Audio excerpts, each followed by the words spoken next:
खतरनाक है, कौन खतरनाक है, किसका खतरा है, पूरा देश की महान जनता जानती है, समय पर उसका उत्तर देगी। माघ मेले के दौरान जो बटुक की चोटी खींची गई थी उसको सही नहीं ठहरा सकता है। इस संबंध में हमने जवाब भी मांगा है। क्या कहना है डिप्टी सीएम ब्रजेश पाठक का कहना है?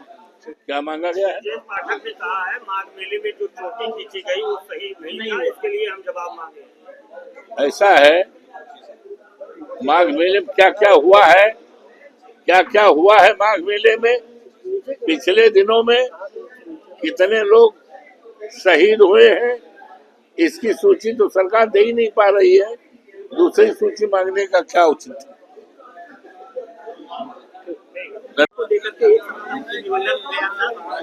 और गंभीर मामला है, पूरे देश में भारतीय जनता पार्टी बाबा साहब भीमराव अम्बेडकर ने जो मतदान करने का अधिकार दिया है, उस अधिकार से उनको वंचित रखना चाहती है। इस संबंध में हमारे नेता पार्टी के राष्ट्रीय अध्यक्ष आदरणीय अखिलेश यादव जी लगातार सदन से लेकर सड़क तक और मुख्यालय तक संघर्ष कर रहे हैं, चुनाव आयोग को चेतावनी दे रहे हैं, अनुरोध कर रहे हैं, लेकिन ऐसा लगता है कि चुनाव आयोग जो है सरकार के बस में है, सरकार से ही सारे काम। अब रास्ता बचा है सत्याग्रह का, तो इन तमाम बातों को लेकर के फैजाबाद अयोध्या जनपद से इसकी शुरुआत 24 फरवरी से इसको लेकर के मिल्कीपुर विधानसभा से शुरुआत की जाएगी और जिले के समूचे क्षेत्रों में सत्याग्रह किया जाएगा और बड़े पैमाने जो गड़बड़ी है, जिंदा आदमी को मौत दिखाया गया है, यहाँ का नागरिक है उसको विदेशी दिखाया गया है, गांव का गांव साफ कर दिया गया है, इसकी सबकी हमारे पास सूची है, इस सूची के साथ सत्याग्रह करेंगे। धन्यवाद। जन्मभूमि न्यास के जो अध्यक्ष है उन्होंने कहा, मुख्यमंत्री को पत्र लिखा है कि मुस्लिम लोगों को रंग न बेचने दिया जाए और होली के समारोह में शामिल न होने दिया जाए। उनकी व्यक्तिगत विचार। अरे भाई, क्या करोगे, किसी की मानसिकता है, पहले उसकी मानसिकता ठीक करो। उनका व्यक्तिगत सोच है, मानसिकता है, उनकी अपनी व्यक्तिगत विचारधारा है, उसमें हमें ज्यादा कुछ कहने की आवश्यकता नहीं। अत्याचार पर संघर्ष करती रहती है, इसी से आप अंदाजा लगा लो। धन्यवाद। जी ने कहा है कि हिंदुओं को 3 बच्चे पैदा करना चाहिए और जो भारत में मुस्लिम रह रहे हैं वो मुस्लिम नहीं है, वो पहले हिंदू थे। कैसे देखते हैं? ऐसा है, मोहन भागवत जी की अपनी विचारधारा है, अपनी सोच है, अपनी मानसिकता है, तो उनकी सोच, उनकी विचारधारा पर हमें कोई कमेंट नहीं करना है। तेलंगाना में मुस्लिम कर्मचारियों को 4 बजे छुट्टी दे दी जा रही है रमजान में, जिसको लेकर बीजेपी ने आरोप लगाया कि ये तुष्टीकरण की राजनीति है। इस पर हमें कुछ नहीं कहना है। अपने अपने राज्य के सरकारें स्वच्छंद है काम करने का, छुट्टी देने का। वो राज्य कैसे ठीक चलेगा? वो राज्य स्तर का अपना उनका योगदान। Thank you. होजा है लोकतंत्र को बचाने का, इस देश के करोड़ों दलितों को, करोड़ों पिछड़े लोगों को, करोड़ों अल्पसंख्यकों को और देश के सभी सम्मानित देवतुल्य मतदाताओं को और देश के सभी देवतुल्य देशवासियों को मताधिकार का अधिकार बाबा साहब भीमराव अम्बेडकर ने दिया है। लेकिन अफसोस है कि Bharatiya Janata party double engine की सरकार है, बड़े पैमाने पर देश स्तर पर SIR के माध्यम से उनको मत देने से वंचित रखना चाहती है। इसके लिए लगातार अभी सदन चल रहा था शुरुआती दौर में, तो हमारे नेता माननीय अखिलेश जी ने हम लोगों को साथ लेकर, जितने सांसद थे 37 और कांग्रेस के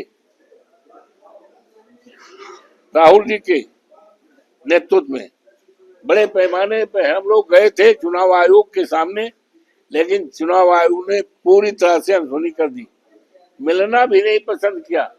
हमारे नेता लगातार देश स्तर पर इस बात की आवाज उठा रहे हैं कि भारतीय जनता पार्टी की डबल इंजन की जो सरकार है, एक प्लान वे में वोट काट रही है पीडीए की, प्रेस के माध्यम से, मीटिंग के माध्यम से लगातार। लेकिन चुनाव आयोग के कान में जू नहीं लगता है कि चुनाव आयोग सरकार से मिली हुई है। अच्छा है कि चुनाव आयोग अपने कार्यालय पे बीजेपी का झंडा लगा ले तो किसी को भ्रम नहीं होगा। मैं अनुरोध करता हूं चुनाव आयोग से कि लोकतंत्र को बचाया जाए, और लोकतंत्र बचेगा तभी देश का सम्मान और देश की जो आजादी का है सबका फल मिलेगा। यूं तो लोकतंत्र पे डकैती की शुरुआत मर्यादा पुरुषोत्तम राम की धरती अयोध्या से, ये मिल्कीपुर का जो चुनाव था उस चुनाव में से डकैती शुरू हो गई थी, वोटों को लूटा गया था। सरकारी लोगों ने जा करके कमरा बंद कर किया था। वो लोकतंत्र की डकैती जब भी इतिहासकार लिखेगा तो शुरुआत करेगा कि मर्यादा पुरुषोत्तम राम की धरती मिल्कीपुर से वोटों की डकैती हुई थी। बड़े पैमाने पर फैजाबाद जनपद में, अयोध्या जनपद में बड़े पैमाने पर हजारों हजार वोट गांव के लोगों का, और जो वोट काटा जा रहा है वो वोट है दलित बिरादरी के हैं, पीडीए के हैं, अल्पसंख्यक हैं। बड़ी से बड़ी हमने अभी बताया तुलसमपुर है। इसके लिए आप सत्याग्रह सुनिए, तुलसमपुर है, मोहम्मदपुर है और खलिया इलाका है, और मवई का वो है जहाँ पर 998 वोट गांव का गांव काट दिया गया, और जिंदा आदमी को मरा दिखा दिया गया। जो अपने देश में रह रहा है उसको विदेशी दिखा दिया। ये तमाम मुद्दे हैं। बड़ा गांव में 1800 और चिर्रा जगनपुर में 1800 वोट में 800 वोट काट दिया गया, जो कि वो जिंदे है गांव में है। तो ये बड़े पैमाने पर पूरे जिले में क्या पूरे प्रदेश में हो रहा है, जिसके लिए हमारे नेता माननीय अखिलेश जी बार बार आवाज उठा रहे हैं, इसका दुरुस्त करने की बात कर रही है। लेकिन चुनाव आयोग पूरी तरह से उनके ऊपर कोई असर नहीं पड़ रहा। हम साथियों ने मिलकर के फैजाबाद में इसकी शुरुआत करेंगे, और पहले 24 तारीख को, इसी महीने के 24 तारीख को मिल्कीपुर में तहसील पे धरना प्रदर्शन बड़े पैमाने पर होगा, और पूरी तरह से सूची दी जाएगी कौन व्यक्ति मरा था, कौन व्यक्ति बाहर का है जिसको विदेशी दिखाया गया, कौन सा गांव, कौन सा परिवार, उस सूची को देंगे और इसकी शुरुआत करेंगे। और ये इसकी शुरुआत केवल मिल्कीपुर में नहीं, पूरे जिले में किया जाएगा, और करने के बाद बड़े स्तर का एक संघर्ष बनाया जाएगा सत्याग्रह करने का जिला मुख्यालय पे बहुत जल्दी है। आप बता देंगे उस समय, अभी तो शुरुआत है ना, और हो सकता है हम लोगों की बात एक घंटा मान ली जाए, सुधार आ जाए, जो काटे गए उनको ठीक जोड़ दिया जाए, और कटने की प्रवृत्ति खत्म कर दी जाए। तो जरूरत क्या है 2 दिन 4 दिन की।